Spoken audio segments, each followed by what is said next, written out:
here we are, T&N TV with Sports Mode UK. Please introduce yourself to our audience. Yeah, well, Lee Johnson, Sports Mode UK, mental performance coach. Down here with the guys in Essex at the moment, helping them guys out. You got Brad, Linus, and just enjoying it. So, I like it down here. Well, tell our audience, how did you become a sports psychology coach? I started off my career as a mechanic, done that for 5 years. Then I went to uni, done psychology there. Then I worked in mental health for 10 years. Then I left there and now work with professional fighters. So, I've been around psychology for a few years now, and I like working with athletes, and more particularly, I like working with pro fighters. And what are some of the challenges of working with professional athletes? Well, pro fighters especially, you've got to adapt to where they are in a training camp. The person that you're working with at the beginning is going to be slightly different to the person you're working with at the end, and you've got to adapt to that. Fantastic. And in terms of athletes preparing in training camps, do you find that all athletes have different approaches that work for them, or is there some sort of a template that sort of fits all? In what? In terms of sort of getting them mentally ready for their bout? Everybody's a little bit different. But nevertheless, there is a core which runs through, which if everybody... I run a program. I run a 9-week program, and all those boxes are ticked. I can get someone where the head wants to be.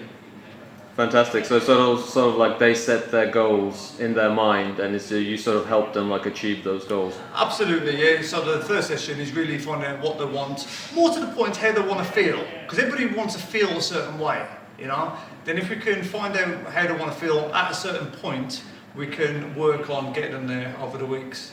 And is there something specific to boxers or boxing as a sport versus just sport in general that you sort of find that is unique to boxing in terms of the mental preparation or psychology? Well, I only work with fighters, so I can't really compare it too much to other sports. But fighters are a bit different because they fight for a living, which is different from most of the population. So they are a bit unique in that way. But just generally, from my point of view, it helps me being interested, because if I'm interested, because I'm interested in sports, MMA, boxing, and if I'm interested, I'll do a little bit more, so they'll get the best out of me, and therefore I'll get the best out of them. And in terms of the benefits that this brings to the athletes, can you list some of the benefits that you sort of observe in the actual fighters? Yeah, I mean, if you think about it, how much of boxing is a mind game anyway?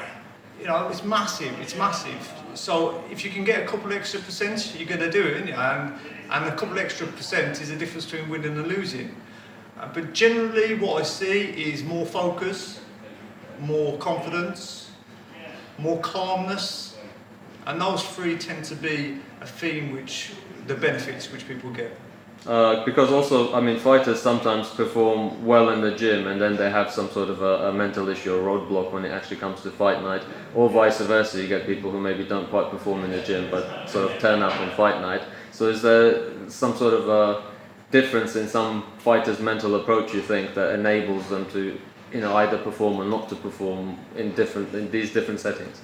Yes, it's all perception, isn't it? Everything's a perception, and finding what perception, like Tyson Fury is the mind master, isn't it? And if you listen to his interviews, clearly he minimises and makes things smaller in his mind. So things like when he was fighting Deontay Wilder the first time. Now I'm a fan, I'm a Tyson Fury fan, but at the same time I bet against him. Right, first fight and the second fight, I will never bet against him again. Right? But what he did, if you listen to the interviews, he made, and at the time, Deontay Wilder had a better knockout ratio than Mike Tyson and George Foreman, yeah?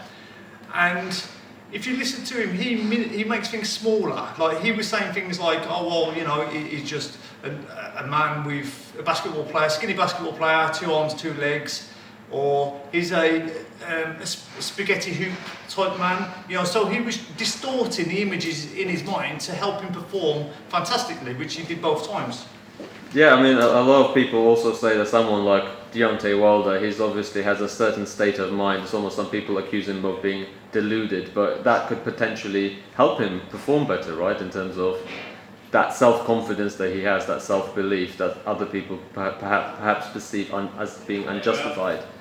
He sort of that still pushed him to sort of get that KO ratio, etc. Yes, yes, yeah, definitely. It's finding whatever works for him. Whatever works for him. But at the same time, it's like you've got to be able to fight. You can do all the mind work in the world, but if you can't fight, there's a problem. And that's where people, delusional comes into play. But if you want an extra couple of percent, fight. It depends on the person. But if you want more percentage, then work with someone. Fantastic, and they'll reap you tangible sort of benefits long term. Yeah, and this is the thing, it's like people try to separate fighting from every other area of their life, and you can't really. It's like if you had an argument with a missus, right, they're going to spar bad, because they think, oh, okay, well that's family life and that's the gym, and we can separate it. You can't. So do they get benefits in other areas of life? 100%, because a happy fighter is a dangerous fighter, and if you can work on things which make home life better, work better if they're working, better relationship with sponsorships, things like that. They perform better, happy fighter is a dangerous fighter, and they get the results. Fantastic. Well, Sports Mode UK, thank you so much for joining us with T&N TV, and we'll look forward to seeing you again on the channel. Cheers, thanks for your time. Thanks a lot. Cheers.